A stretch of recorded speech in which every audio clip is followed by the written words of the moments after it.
YB stays on your neck. It's on my neck. Anthony, the landlord Joshua, has revealed what looks like to be his full training team. He posted up this picture a few days ago on the gram and to Twitter, rolling about 20 man deep oucher. Full sparring team looks to be there, I believe. Well, the full team. In fact, there's a few S&C Dons in there, another man mixed in there. Now, this won't be a long video, but I just wanted to, since we've been doing some weekly or daily updates on AJ's team, I haven't actually identified any new people that I'm not sure. Listen, AJ's got a bag of man in there anyway, but we're not far from the fight now, so I could come on here and say, oh, I would have liked to have seen this, I would have liked to have seen that. But what's most important is, after June 1st, many people, including myself, I'm only human, we weren't sure where AJ's mindset would be. However, in my opinion, everyone has their own opinion. In my opinion, these last few days, after June 1st, I wasn't sure. Yeah, in the interim period, I wasn't sure. But now, bottom line is we're going to see it in 10 days. But what I'm saying is, from what we're hearing from AJ, yeah, that menacing nature is there. I did a video yesterday talking about how AJ said that I haven't become a pussy overnight. All these kind of things, he's given me reinforcement. Now, I don't know AJ from Adam, so I bet people from his team, they would have known this from day one. Does that make sense? They would have known that that was his character, but I can only speculate on the little pieces of news we hear in the news. So it's not a case of, oh, well, you questioned him or this, that, the other. I don't know him, so you can only go with what you see in the news. Meaning that after June 1st, people were saying, oh, is it the money? Where's the moisture coming from? You know what I mean? Where's that moisture coming from? In reality, it probably wasn't ever there.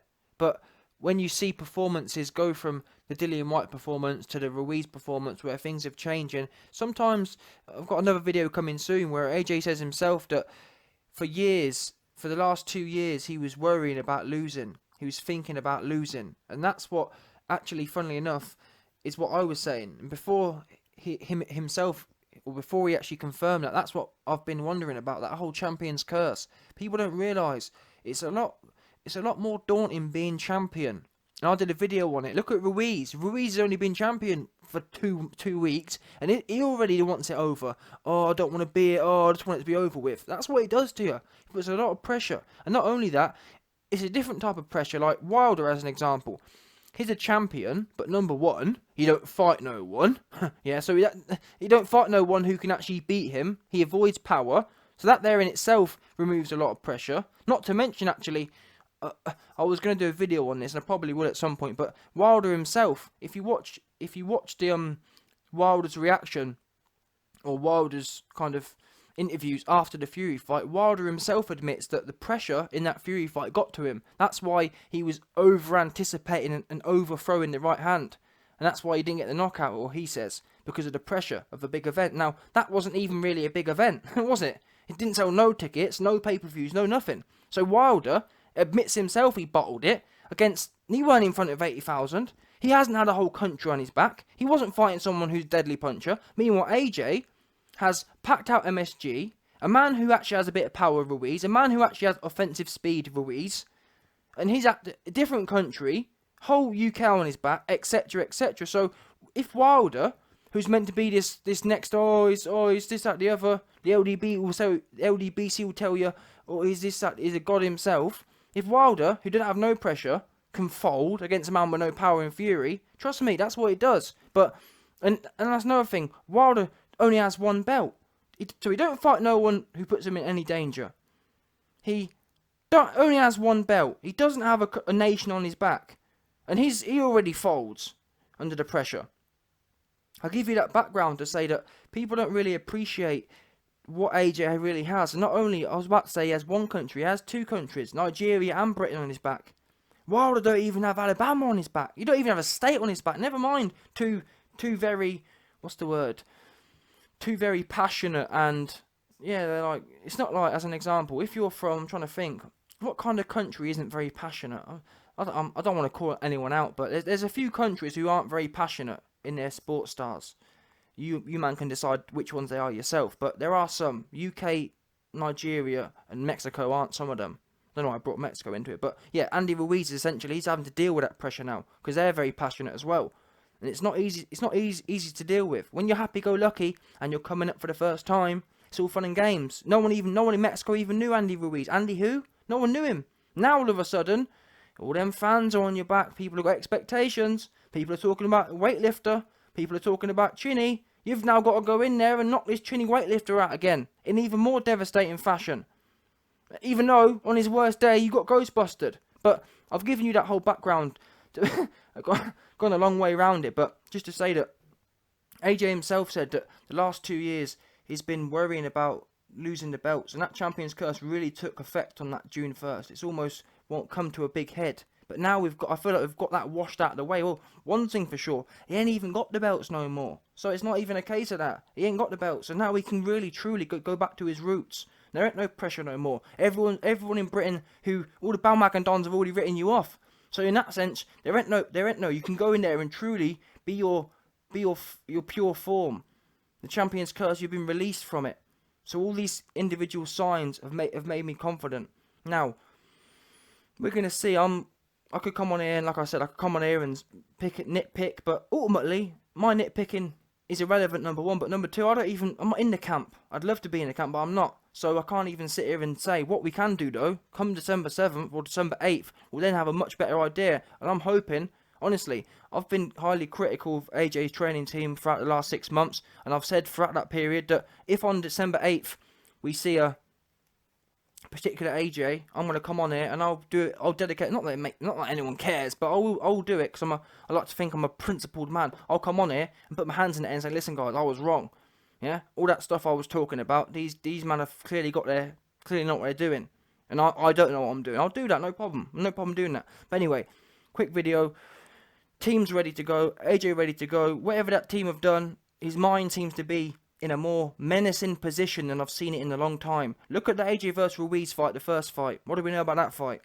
AJ wasn't very menacing. He wasn't talking about people bowing down to him. He wasn't talking about. He wasn't. You know what I mean? Didn't have that menacing mindset. And all I know is I'm not there with him every day, but the little bits we have got, it sounds like it's in the right place now. It sounds in the right place. He understands what's going to go on December 7th, in my opinion. And that's all really, as a fight fan, that's all we can ask for. All I ask for is a good solid AJ in there. Sharp, tight defense. No fruity business. No fruity dropping hands, trying to be fruity, trying to prove that you're loose and trying to prove that you're flexible and trying to prove that you're an outboxer. Don't need that goofy stuff. Leave that where it is. Let Fury deal with that boring stuff. That you can't even. Fury's meant to be this great. Oh, he's so loose. Oh, he's so flexible. Oh, he's got so much head movement. Why is he on his back twice against Wilder then? If being that fruity is all that good, and actually on that note quickly. This here is proof that low hands business don't work. What Fury got in there, and Fury is arguably more talented than Bermain Stavern, but this is the catch here. Fury goes in there with his low hands business, gets put on his back twice. Bermain Stavern goes in there against Wilder the first time with a high guard. Wilder can't put him down. Can't even put the guy down. Never mind stop him. And that there is the key there. And Bermain Stavern is nowhere near as talented as Fury, therefore proving that high guard it's foolproof. High guard is how you do not get knocked out. That's how you keep your chin safe. You do not keep your chin safe by dropping your hands. It just don't work. People have got this weird like magical relationship as if, oh well, if you drop your hand, you're just going to be so loose. You're just going to be able to avoid every punch. Look at Naz. Naz was the king of dropping hands, and he ended up on his back loads of times. And he was at 130 pound. Imagine trying to play that goofy stuff at 250. It's not going to work. It doesn't end well for you. Not even a bit well. Anyway, I always love to rant on the whole dropping hands business, but it irks me, man. Who's really pulled it off? Who's pulled it off? Mayweather, and he's the only one really. For truth be known, look at Roy Jones.